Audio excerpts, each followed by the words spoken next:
Сәлем достар, Денис сериалында пайда болған Рашель есімді кейіпкер туралы білгіңіз келе ме? Өйткені бүгінгі видео Рашельдің рөлін сомдаған актриса Симге Селчук жайлы болмақ. Ал Түркияның танымал актрисасы жайлы барлық ақпаратты білгіңіз келсе, видеоны соңына дейін тамашалаңыз. Алдымен лайк басып, каналға тіркеліп, қоңырауды басып қойды да ұмыт қалдырмаңыз. Ал кеттік ендеше. Симге Селчук 1975 жылы 1 қаңтарда Түркияның астанасы Анкара қаласында дүниеге келген және бүкіл балалық шағы ел астанасында өткен. Ол өз саласында үлкен тәжірибесі бар түрік актрисасы.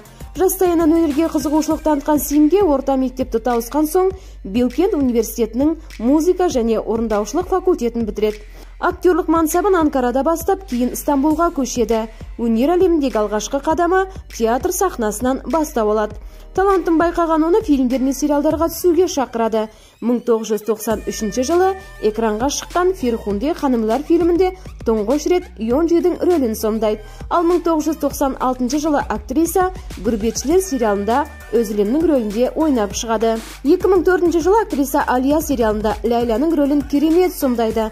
Бұл жобадан кейін актрисаның жан күйерлері де арта түседі. 2006 жылы Фериде Кайтанның Бастауыш сиқырлар фильмінде Сейданың рөлін алып шығады.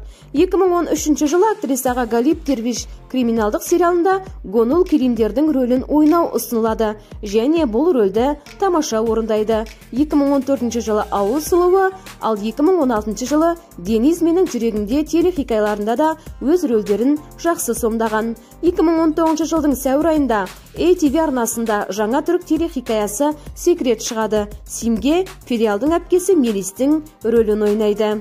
Актрисаның жеке өміріне тоқталатын болсақ, актер Тамир Карадаглимен кездескен, бірақ қазіргі уақытта басы бос.